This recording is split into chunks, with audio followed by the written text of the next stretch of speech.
Temanya terkait dengan Yesus Hakim Adil. Oh, Yesus adalah hakim yang adil.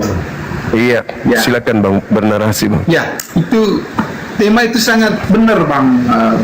Dia memang hakim yang adil.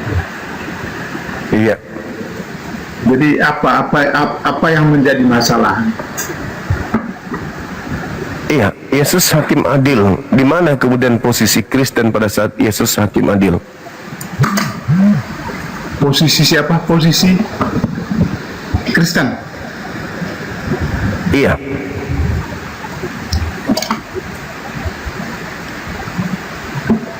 Yesus Hakim Adil. Sebentar Bang Jumai. Siap. Tanya posisi Kristen di mana gitu maksudnya? Iya.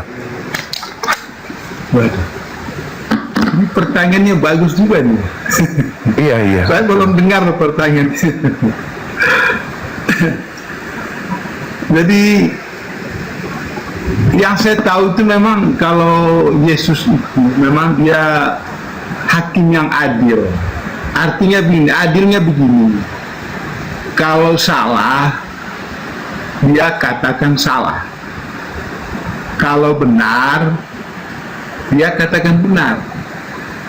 Itulah namanya hakim yang adil. Gitu. Jadi kalau orang salah terus dibenarkan ataupun sebaliknya, itu namanya hakim yang tidak adil. Itu yang saya pahami Bang Juma. Iya. Sebagai hakim, landasan penghakimannya itu kan harus berlandaskan terhadap undang-undang yang ada kan Bang ya? Betul lah Bang. Artinya kebenaran lah ya. Makanya saya bilang, kalau salah, dia pasti mengatakan salah. Baik. Ya, dan sebaliknya kalau dia benar, maka dia dikatakan benar. Atau kalau dalam hukum kita, kalau orang salah itu memang harus dihukum. Oke, baik. Ya, kalau orang benar ya dibebaskan. Seperti itu Bang. Baik. Nah, saudara Kristen dalam hal ini akan menghadapi dua masalah besar ketika berbicara mengenai penghakiman. Yang pertama, ternyata Yesus bukan hakim. Artinya Yesus tidak bisa main mata dengan orang Kristen. Karena Yesus mengatakan dengan sendirinya di dalam Yohanes 12 dikatakan bahwa akulah terang dunia. Sebagai terang aku datang supaya setiap orang yang percaya kepadaku tidak hidup di dalam kegelapan. Percaya kepadaku tidak hidup di dalam kegelapan. Dan jikalau seorang mendengar perkataanku namun tidak melakukannya, maka aku tidak dapat menjadi hakimnya. Saya ulang lagi, jika ada orang yang menolak perkataanku, tidak melakukannya, aku tidak menjadi hakimnya. Sebab aku datang bukan untuk menghakimi dunia, tetapi untuk menyelamatkan dunia. Saya ulang, kalau ada orang yang menolak perkataanku, tidak melakukan perkataanku, maka aku tidak menjadi hakimnya, aku tidak menjadi pembelanya. Sebab aku datang ke dunia bukan untuk menghakimi, melainkan untuk menyelamatkan. Nah, lalu dikatakan ayat selanjutnya, barang siapa yang menolak aku dan tidak melakukan perkataanku, dia sudah ada hakimnya, yaitu perkataan yang pernah aku katakan. Perkataan itulah kelak akan menjadi hakimnya di akhir zaman. Sebab perkataan yang kau dengarkan itu, aku tidak berkata-kata dari diriku, tetapi apa yang aku sampaikan adalah apa yang diperintahkan oleh Dia yang mengutus aku untuk aku katakan dan aku sampaikan. Artinya, ada dua hal dahsyat yang harus dihadapi orang Kristen. Yang pertama, Yesus tidak datang sebagai pembela. Kemudian yang kedua, yang menjadi pola penghakimannya adalah firman Elohim, firman Bapa. Firman Bapa yang menjadi kemudian alat untuk menghakimi orang Kristen. Nah, ketika berbicara mengenai penyaliban, apakah Elohim Bapa yang menginginkan penyaliban? Tidak. Apakah Elohim Bapa yang menginginkan menyembah Yesus? Tidak. Apakah Elohim Bapa yang menginginkan ibadah minggu? Tidak.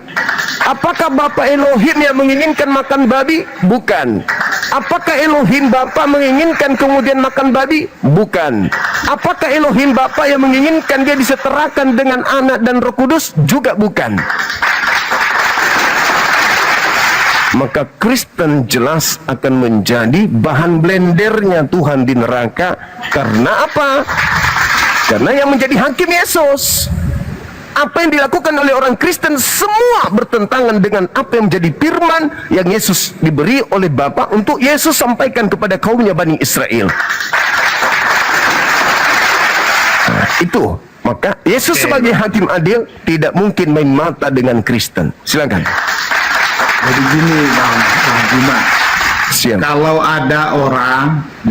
ada orang mengaku Kristen, ya, mengaku pengikut Yesus, tetapi dia tidak menjalankan perintah Yesus itu, maka itu adalah Kristen abal-abal.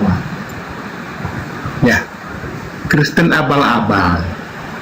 Sekali lagi, kalau namanya pengikut Yesus itu berarti semua harus mengikuti ajarannya. Tidak ada yang ditolak. Kalau ada ajaran yang ditolak oleh namanya pengikutnya, sekali lagi itu bukan pengikut Yesus yang benar.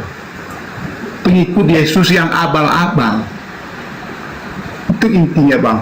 Jadi intinya bahwa orang Kristen, ya, orang Kristen yang sejati itu adalah orang Kristen yang mengikuti semua ajaran Yesus, menaklukkan diri kepada Yesus, taat tunduk pada Yesus. Itulah Kristen yang sejati.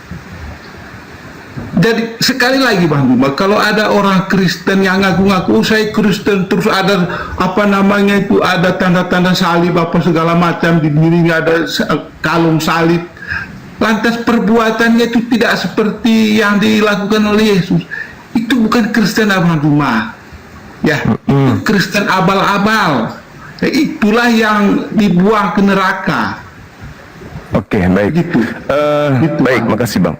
Setelah mendengarkan paparan saudara, itu saya sangat lega gitu. Saya lega lah. Intinya lega, oh ternyata saudara Kristen kami tidak akan diungsikan ke neraka. Tetapi ada tetapinya Bang. Ketika Yesus mengatakan, aku tidak menjadi hakim, yang menjadi hakim itu adalah firman Elohim. Nah, saya ingin kejujuran dari saudara. Sebagai seorang Kristiani, rutinitas ritual sebagai Kristiani itu karena mentaati firman Elohim atau mentaati kitab perjanjian baru? Oke. Gini Pak Juma ya, ini Alkitab ya. Saya tunjukkan Alkitab saya ya. Ini Alkitab saya Bang Juma ya. Alkitab ini ya, Alkitab ini ya. Ini ada perjanjian lama dan perjanjian baru. Inilah yang menjadi pedoman hidup orang Kristen. Ya. Terus yang menjadi tolak ukur penghakiman? Ini di sini semua ada Bang Juma. Enggak, maksud saya kita jangan membias. Yang menjadi tolak ukur penghakiman ucapan Yesus sebelum penyaliban atau tulisan-tulisan orang yang muncul setelah penyaliban. Ya, saya tahu itu arahnya ke Rasul Paulus ya. Bukan. Saya bertanya serius Bang. Kan Yesus mengatakan, aku datang bukan menjadi hakim, tetapi yang menjadi hakimmu aku serahkan kepada Bapa. Apa itu? Perkataan Bapakkulah yang menjadi hakimmu. Kalau perkataan Bapa, pertanyaan saya, apakah pernyataan-pernyataan yang muncul sebelum penyaliban atau pernyataan-pernyataan yang muncul setelah penyaliban? Mana yang betul? Lihat pernyataan yang apa dulu Bang Juma? Nah, kan Yesus mengatakan yang menghakimi adalah perkataan yang pernah, yang telah berarti sudah pernah dia ucapkan. Bukan perkataan-perkataan yang akan muncul belakangan. Tetapi yang menjadi hakim adalah perkataan yang aku terima dari Elohim. Perkataan itulah yang akan menjadi hakim kelak di akhir zaman. Bukan perkataan-perkataan yang nongol dari belakang, tetapi yang telah hadir, yang telah Yesus sampaikan. Itulah yang akan menjadi hakimnya di akhir zaman. bukan Yesus. Aku bukan hakimmu, tetapi hakimmu adalah perkataan yang aku terima dari Elohim. Perkataan itulah yang akan menjadi hakimnya di akhir zaman. Nah, saya minta kepada saudara sebagai Kristiani, kitab yang Anda pegang itu, yang mana yang perkataan yang telah diucapkan Yesus, yang mana yang baru akan diucapkan Yesus? Perjanjian lama atau perjanjian baru? Silakan. Ya, jadi gini ya Bang Bima, sekali lagi ya. Kata Yesus kan begini, segala firman yang telah kau berikan kepadaku, telah kusampaikan kepada mereka. Ya. Itu kata Yesus loh. Itu artinya itu sebelum dia wafat kan, dan sebelum dia naik, dia mengajarkan kepada murid-muridnya, segala firman yang telah kau berikan kepadaku telah kusampaikan kepada mereka, dan mereka sudah mendengarnya. Maka itulah yang menjadi hakim. Ya, kata-kata Yesus sebelum dia wafat itu yang mengajarkan kepada murid-murid, itulah yang menjadi hakim yang adil, Bang Juma. Ya, hakim yang adil itu segala firman yang telah dia sampaikan kepada murid-muridnya. Ya, itulah yang menjadi hakim. Sehingga itulah pedoman hidup orang Kristen, yaitu. Oke, baik. Yang menjadi hakim ini firman Elohim atau perkataan-perkataan Lukas dan kawan-kawan?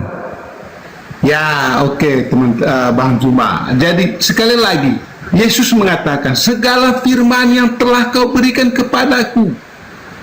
Artinya dari yang memberikan firman itu siapa? Bapa kan? Iya. Terus sudah saya sampaikan kepada mereka dan mereka sudah menerimanya. Ya, bukan baru mau ditulis, bukan baru mau diselidiki. Ya, mohon maaf. Saat itulah murid-muridnya menulis kata-kata Yesus itu. Saat kapan itu, Bang? Loh, saat dia ngomong itu. Loh, kitab Anda ditulis itu paling cepat itu tahun 48. Ya, itu kan kanonnya, Pak Bang Bima. Bukan, jadi, itu pada saat penulisannya di tahun itu. Penulisannya itu ya, penulisannya itu, atau mungkin saya mungkin lebih istilahnya itu manuskrip atau apa gitu ya, manuskrip. Nggak, memang mereka menulis di tahun itu, melakukan penyelidikan. Iya, menulis ada beberapa. Kalau Lukas memang Lukas yang menulis dia berdasarkan penyelidikan, tapi penyelidikannya itu bukan sembarangan. Lukas nulis di tahun 60-an sama seperti Matius. Berdasarkan penyelidikan. Tapi kalau Yohanes, Matius, Markus, itu apa yang disampaikan, apa yang diomongkan oleh Yesus, itulah yang mereka tulis. Oh, enggak. Betul. Penulis Yohanes menulis kesaksian-kesaksian orang juga, Bang. Anda bisa baca di Yohanes 21. Ya. Ada beberapa kesaksian orang dituliskan oleh Yohanes. Oke, kembali kepada tema. Kata-kata Yesus sendiri yang kembali kepada tema kita. Itulah. Kembali kepada tema kita. Ya. Yang menjadi penghakiman bukan Yesus ya. Yang menjadi hakim bukan apa Yesus yang ya. dikata-katakan oleh Yesus itu. Iya, saya ngerti. Bukan Yesus yang menjadi hakim kan? Iya dong. Nah, ini Harus ini salah. Ini mungkin kelirunya di situ, Bang Juma. Loh, Yesus sendiri yang mengatakan. Yesus yang mengatakan, Bang. Ya, ketika gini Bang Juma, ketika Yesus berkata begini, jangan membunuh. Apakah itu bukan Yesus? Itu perintah dari Elohim, Pak, untuk ia sampaikan. Tapi kan yang berkata itu kan Yesus toh. Lah, benar, makanya saya katakan Yesus itu bukan hakim, tapi yang menjadi hakim itu adalah perkataan Elohim. Perkataan Elohim. Ya. Berarti bukan Yesusnya. Yesus mengatakan Yohanes 12 nomor 47, barang siapa yang menolak perkataanku dan tidak melakukannya, aku tidak menjadi hakimnya. Sebab aku datang bukan untuk menghakimi. Nah, benar no. Melainkan untuk menyelamatkan. Cara saya menyelamatkan adalah menyampaikan firman dari Elohim. Siapa yang mentaati perkataan Elohim, itulah yang selamat. Iya. Betul? Betul abangku. Makanya kan Yesus bilang segala firman dari Allah, dari Bapa, ya, yang telah ku terima, telah ku sampaikan kepada mereka. Itulah yang menjadi hakim. Baik, ada nggak firman Elohim? Ada nggak firman Elohim agar Yesus disalib? Nah, kalau firman saya belum ketemu ayatnya. Nggak ada. Padahal itu yang mendasar dalam iman Kristen. Oke, nggak ada. Bagaimana? Ada nggak firman Elohim agar manusia menyembah, mengilahkan, mentuhankan Yesus? Ada nggak firman Elohim? Firman Elohim, firman Bapa maksudnya. Ya. Iya. Ada nggak firman Bapa agar yang disampaikan Yesus agar manusia menyembah Yesus? Ada nggak? Ya. Oke. Di Yohanes lah, di waktu Yohanes membaptis Yesus, ya toh, Elohim berkata, inilah anakku yang aku kasih, kepadanya aku berkenan. Kan begitu toh? Perintah menyembahnya mana? Ada. Itu dia bilang, inilah anakku yang aku kasih, kepadanya lah aku berkenan. Perintah menyembahnya mana? Itu perintahnya abangku. Kok perintah menyembah itu mengasihi, artinya jangan kau bunuh, jangan kau bantah. Aku mengasihi lo, kepadanya aku berkenan. Dengarkanlah apa yang dikatakan. Iya kan begitu? Iya. Jangan kau bunuh, jangan kau salib, jangan kau tampar, jangan kau ludahi, jangan kau siksa, jangan kau tombak. Itu maksudnya. Iya. Iya. Jadi yang pertama tidak ada perintah, tidak ada perintah. Kemudian yang kedua, tidak ada juga perintah dari Elohim untuk menyembah Yesus. Yang ketiga, ada nggak perintah Elohim untuk jangan bersunat?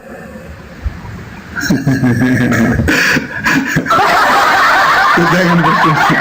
Jadi kan ya, aku nggak menjadi hakimnya, Pak. Yesus mengatakan aku tidak menjadi hakim. Yang menjadi hakim adalah firman Elohim, firman Bapa. Nah, yang dia sampaikan tuh. Ada nggak Bapak? Iya, yang dia sampaikan. Ada nggak Bapak menyampaikan firman kepada Yesus agar pengikutnya jangan bersunat? Kayaknya tidak ada, Bang. Tidak ada. Tidak ada. Ada nggak kemudian firman Elohim yang disampaikan oleh Yesus agar orang makan babi? Kayaknya tidak ada juga. Tidak ada juga. Ada nggak firman Elohim yang disampaikan oleh Yesus agar orang ibadah hari Minggu?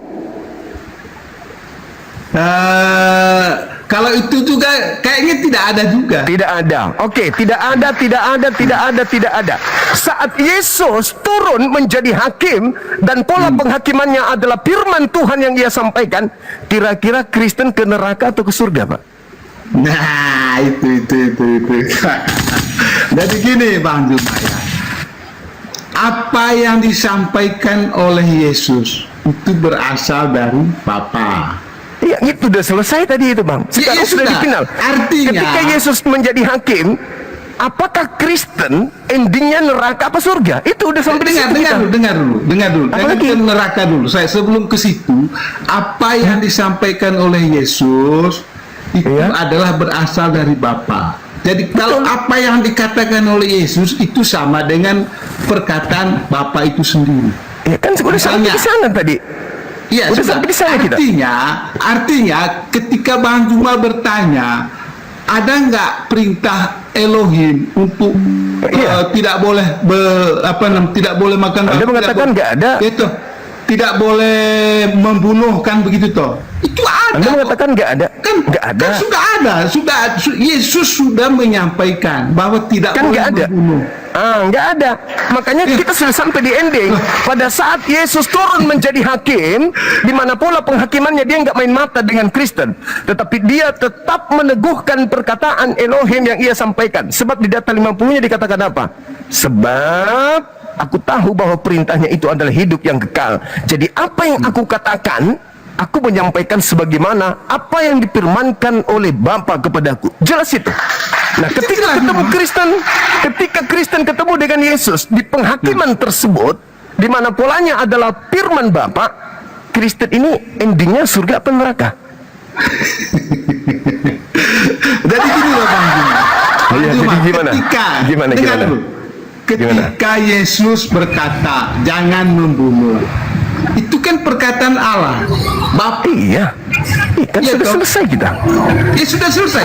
Kalau Bang Ya, terus Juma bertanya, mana masuk ke perintah ending. Elohim? Ya, yang saya bingung begini Bang Juma, yang saya Iya. bingung itu pertanyaan Bang Juma, mana perintah Elohim untuk tidak boleh membunuh? Padahal itu sudah disampaikan oleh Yesus. Ya itu kan Bang Juma firman kan Tuhan. bertanya, Bang Juma kan minta toh, mana perintah Elohim Untuk membunuh supaya Yesus. tidak boleh berzina? Iya, untuk membunuh Yesus. Ada Semua itu enggak? kan sudah disampaikan oleh Yesus. Iya, Lalu maka kenapa- dari itu. Lah kenapa jadi Bang Juma pura-pura bingung? tanya mana perintah Elohim gitu loh? Ya kan Anda mempraktekkan sebagai seorang Kristiani, menyembah Yesus, menyembah salib, menerima salib, ibadah Enggak, minggu, enggak. makan babi, tidak bersunat. Maka pola ini yang saya tanyakan kepada Abang. Ada Enggak. enggak ketika Yesus ketemu dengan Anda pada hari penghakiman, Anda bisa lolos dari penghakiman itu ke neraka apa ke surga? Finalnya di situ. Ya, Apa finalnya. gunanya Anda ibadah, tapi ujung-ujungnya di finalnya, endingnya Anda ke neraka. Maksudnya jadi gini Bang Juma, sekali lagi ya, kalau Bang Juma bertanya mana perintah Elohim supaya tidak boleh berzina, Loh, kok jadi kesana? mana perintah Elohim supaya tidak boleh membunuh, padahal itu sudah disampaikan oleh Yesus. Penghakimannya nanti itulah Iya. kata-kata Tuhan Bapa yang akan menjadi polanya. Nah, Kristen pada endingnya menyembah Yesus, makan babi, tidak bersunat, masuk gereja, ibadah minggu, Natalan. Pertanyaannya, adakah rutinitas yang kalian lakukan ini berasal dari firman Tuhan yang Yesus pernah sampaikan kepada murid-muridnya? Ada apa enggak ada? Ada Bang Juma. Nah, coba Anda tunjukkan di mana Elohim mengajarkan untuk membunuh Yesus. Di mana itu? Ayo.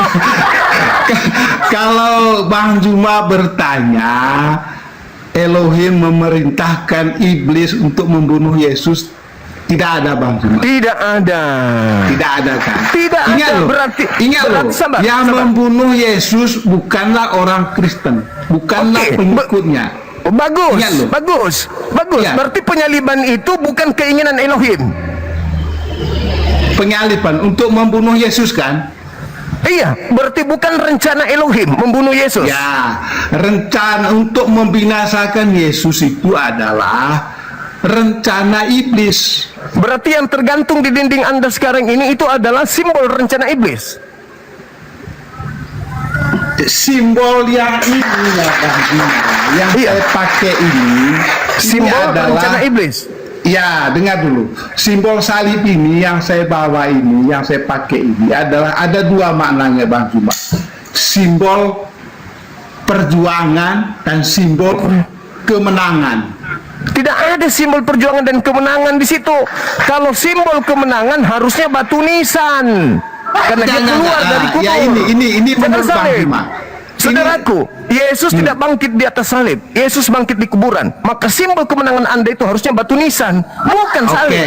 Salib itu Oke. simbol kematian. Salib itu simbol kutuk. Ya, betul Bang Juma. Nah, Jadi gini, makanya saya ambil salib. Bentar. Saya harus ambil salib. Ya. Biar Bang Juma tahu ya, ini salib. iya, Bang Juma. silakan. Ini salib Alamak. ya. Ya. Ini salib. Salib ini melambangkan perjuangan, penderitaan atau usaha dengan melambangkan kemenangan atau kesuksesan. Kemenangan apa yang ada di situ, Pak? Itu kemenangan Iya, iblis. dengar dulu. Kalau kemenangan Kalau- iblis, yes. Ya, kalau Bang Juma merendahkan hati untuk mendengar penjelasan saya akan jelaskan Bang Juma. Silakan. Jadi siapa manusia? Siapa manusia di dunia ini tiba-tiba sukses? Ada nggak? Maksudnya apa ini? Saya mau tanya. Ada nggak manusia di dunia ini tiba-tiba sukses? Apa hubungannya coba tema kita ini, Bang? Artinya sebelum Bang Juma sukses, Bang Juma kan harus berjuang dulu tuh. Melalui semua usaha Loh. rintangan. Salib itu bukan perjuangan. Salib itulah salib. Ada. Itulah salib yang harus orang Kristen pikul setiap hari. Oh. Artinya apa? Dengar dulu Bang, jangan ketawa. Salib itu gantian. Salib itu perjuangan Enggak, saya iblis. belum tuntas. Salib belum itu tuntas. keberhasilan iblis. Iya, dengar. Belum tuntas saya Bang Juma. Setelah itu nanti Bang Juma boleh bantah, nggak apa-apa. Silakan. Jadi saya ambil contoh tadi. Tidak ada manusia di dunia ini tiba-tiba sukses. Dia harus berjuang, melewati segala tantangan, penderitaan, bahkan pengorbanan. Itulah salib sesungguhnya bagi orang Kristen. Yes. Ya. Setelah Iya, dengar dulu. Setelah itu ketika Salesius melewati semua tantangan, rintangan dan pengorbanan itu, maka saya menang. Saya sukses. Ya silakan Itulah aja. salib. Ya, Itulah salib. Kok Itulah salib Bang Juma. Saya menang, iblis yang Saya menang. menang. Karena saya Iblis yang menang. Sekarang sudah melewati. Nah, sekarang kembali ke sini Bang Juma. Kembali ke Yesus ya. Ya. Yesus dia sudah setia menerima segala pengorbanan, segala siksaan, segala penderitaan. Dia sudah menerima itu semua. Dia sudah lewati itu. Makanya pada hari ketiga dia bangkit. Ya, harusnya dia kuburan bangkit. yang jadi simbol. Akhirnya disitulah dia menang. Iblis kalah. Oke, baik. Coba. Iblis kalah. Paham ya Bang? Siapa yang mau Yesus disalib? Itu kan orang-orang Farisi itu yang mau. Iblis kan? Orang-orang jahat kan. Berarti ketika Yesus disalib itu kemenangan untuk siapa? Ini pada mulanya ketika Yesus mati di kayu salib, ya. Saya ulang lagi. Orang Farisi. Saya ulang lagi. Orang Farisi yang menyalibkan Yesus. Saya ulang lagi. Bersorak-sorai. Saya ulang lagi Bang. Nggak usah dikte Iya, saya, nggak usah Anda mendoktrin saya. Betul. Nggak usah. Sekarang ketika iblis berkongko-kongko dengan orang-orang kafir terhadap Yesus, ingin menyalib, dan ternyata terjadi penyaliban, maka yang sukses meraih kemenangan di situ siapa? Ya, bagus pertanyaannya. Siapa? Pertanyaannya bagus. Jadi Siapa? yang sukses menyalibkan Yesus itu adalah iblis. Iblis. Berarti salib itu lambang kemenangan untuk siapa? Ya. Yesus tidak mau melawan, dia menerima semua. Berarti salib itu adalah simbol kemenangan untuk siapa? Lambang penderitaan. Salib itu lambang kemenangan Ketika untuk Yesus- siapa? Iya, Ya, itu ketika Yesus yang Yesus menderita. mati. Yang menderita Yesus, yang menang siapa? Yang menderita wafat di Yang salib menderita Yesus, yang menang siapa? sampai disalib dia wafat. Yang menang. menderita Yesus, Bang. Yang menang siapa? Iya, ketika itu kan orang-orang Farisi bersorak-sorai. Yang menang siapa? Pada saat Yesus Dengar. berhasil disalib, yang menang siapa? Iblis. Ya, saya tanya, Oke. saya jawab, Pak. Sudah. Saya jawab. Berarti, sabar, saya simpulkan. Berarti salib itu adalah simbol kemenangan iblis. Kalau 10 detik. Kalau Silakan. orang Kristen juga ikut-ikutan mengatakan bahwa salib adalah simbol kemenangan, berarti iblis dan Kristen satu kubu, satu tim. Dah selesai. Ayo. Oke, mantap Bang. Itu fakta, itu real. Ya, jadi gini Bang Juma, saya jelaskan ya. Ketika iblis atau orang Farisi berhasil menyalibkan Yesus, ya toh, dan dia sampai mati di kayu salib ini, orang Farisi bersorak-sorai. Mereka kira mereka menang, ya toh, dikira mereka menang. Ternyata di prank bahwa Yesus bangkit lagi. Mereka kecewa. Mereka menang apa enggak, Bang? Nah, Kalau saya tanya, orang Farisi itu menang apa kalah? menang untuk menyalibkan. Enggak, saya tanya ketika Yesus bangkit dari ketika alam Yesus maut, bangkit. Oke. apakah orang Farisi menang? Oke. Ketika Yesus bangkit. Enggak jawab dulu. Apakah orang Farisi menang? Menang dong, menang.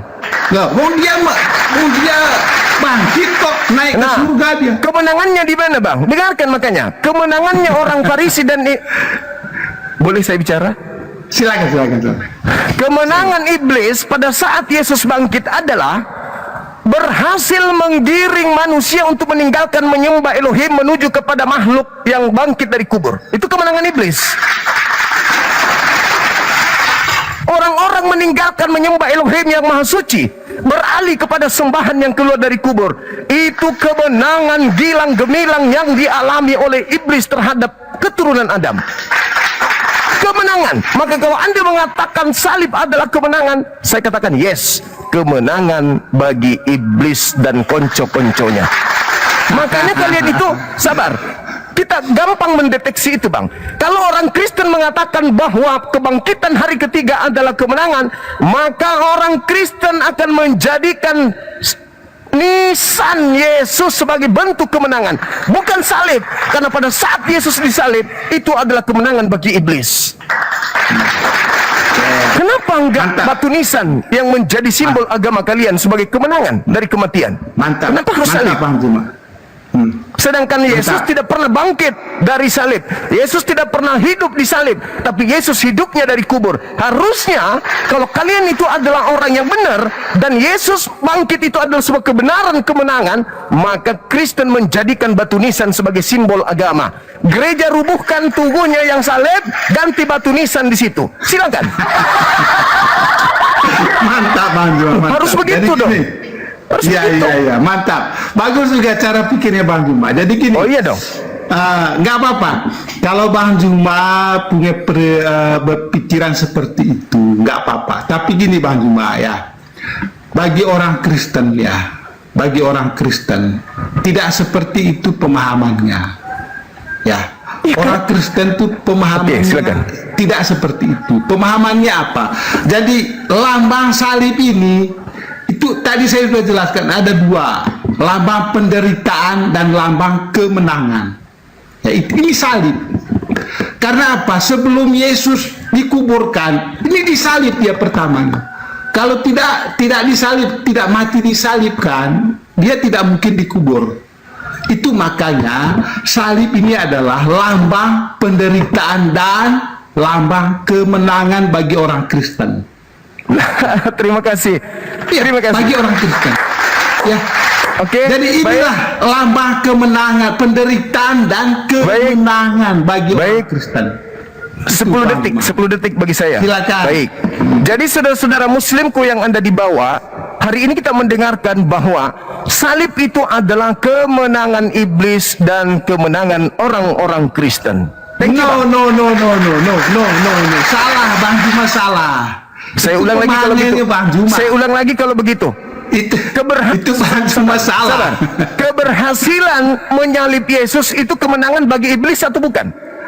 Saya sudah mengatakan ketika Yesus wafat disalib, orang-orang Farisi sudah bersorak-sorai.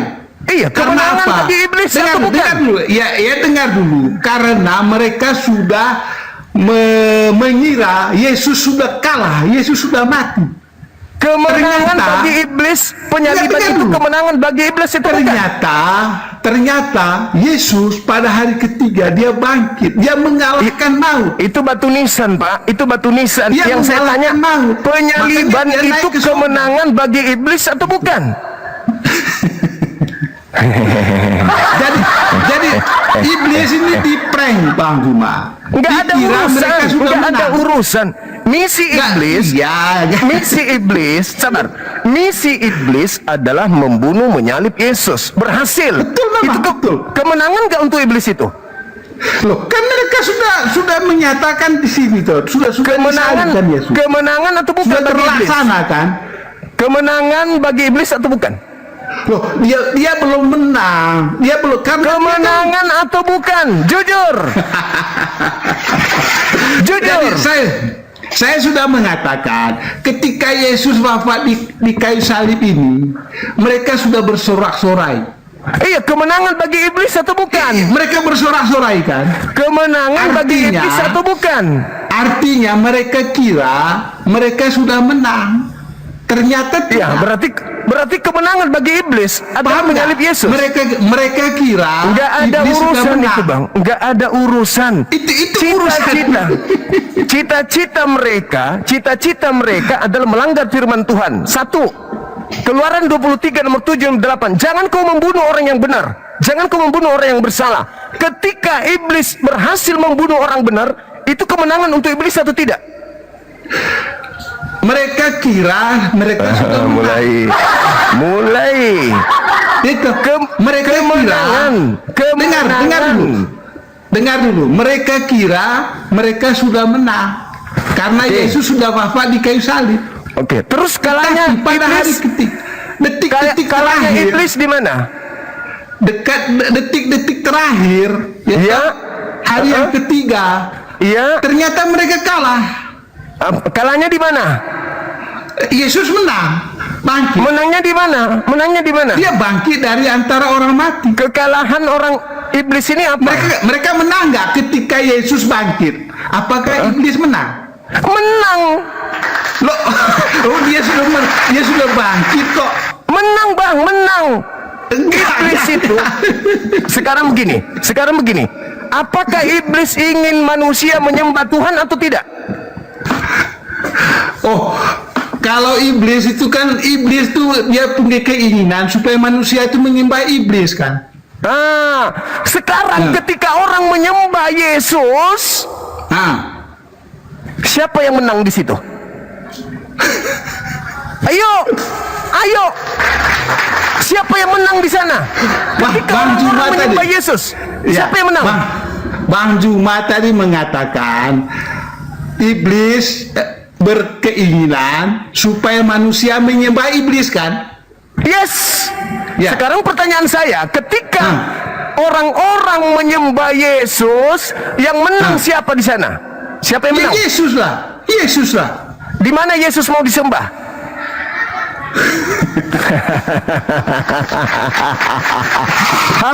Bagus.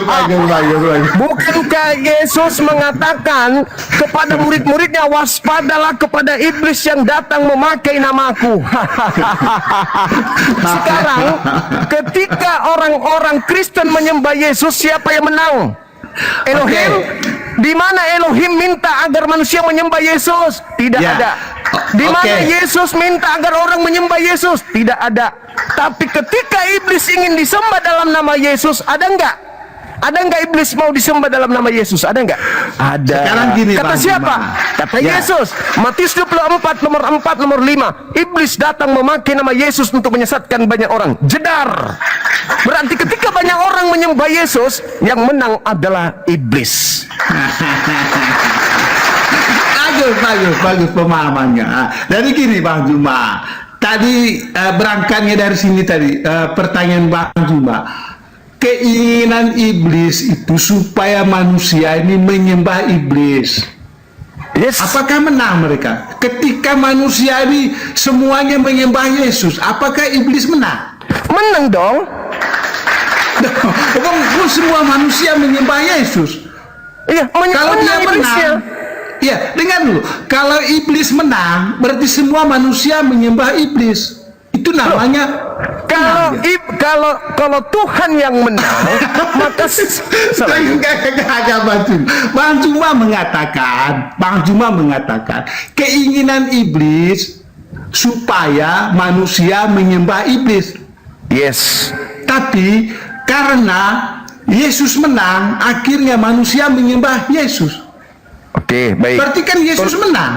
Oke, Yesus menang. Oke, tolak ukurnya. Nah, kalah nggak iblis? Menang. Kalau dia menang, maka semua manusia ini akan menyembah iblis. Oke, baik. Saya sudah ikuti sama Anda. Iya. Dia Sekarang- clear di situ ya. Iya. Sekarang tolak ukurnya. Sekarang tolak Clearnya kan ukurnya. tuh. Sabar dulu, Bos. Tolak ukurnya Bapak Elohim. Bapak Elohim mau nggak agar manusia menyembah Yesus? Itu dulu. Itu dulu, Bang. Abang cuma. Jadi semua yang diajarkan oleh Yesus kepada manusia itu berasal dari Bapa, berasal Nah, dari atas. sekarang di mana Berasal dari Bapak? atas. Oke, sekarang di mana Bapak mau agar manusia menyembah Yesus? Ya, dia bilang begini. Inilah anakku yang kukasihi. Kepadanya lah aku berkenan. Menyembah, Bang. Di mana Elohim Itu. mau agar manusia menyembah Yesus? Sembahlah dia katanya. Di mana tertulis? Ayo. Di mana? Di mana? Hanya iblis yang mau disembah dalam nama Yesus. Tidak ada Bang Juma. Kata Jadi siapa? Bang Juma, Yesus. Bang Juma, Yesus yang berkata, waspadalah kepada iblis yang datang kepadamu memakai namaku dan berkata, akulah Kristus. ya. Makanya itu Bang Juma. Jadi itu pesan yang paling fundamental Yesus kepada murid-muridnya. Agar waspada kepada iblis. Waspada. Benar, Kepada benar, iblis. benar. Kepada Benar. iblis. Benar. Yang datang memakai nama siapa? Iblisnya memakai nama siapa? Banyak orang yang mengatakan, oh saya percaya Yesus, tapi perbuatannya seperti iblis. Saya tanya, iblis menurut Yesus datang memakai nama siapa? Dia memakai atas nama Yesus kan? Bagus sekali. Bagus sekali. Bagus. jelaskan, Itu Anda. betul. Itu betul. Sekarang pencipta langit dan bumi bernama Yod-He-Vav-He, Elohim atau bernama Yesus?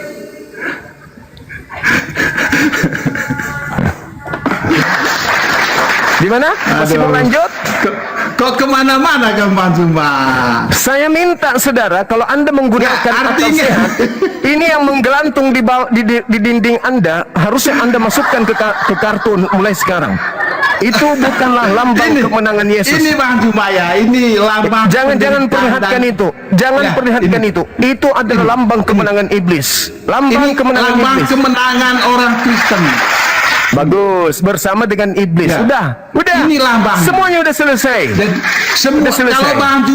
kalau Bang Juma pergi atau bertamu di rumah-rumahnya orang Kristen, Aku ini melihat pasti ada lambang kemenangan iblis, betul. Ini Lambang ada. kemenangan iblis dalam rumahnya. Ini lambang kemenangan iblis.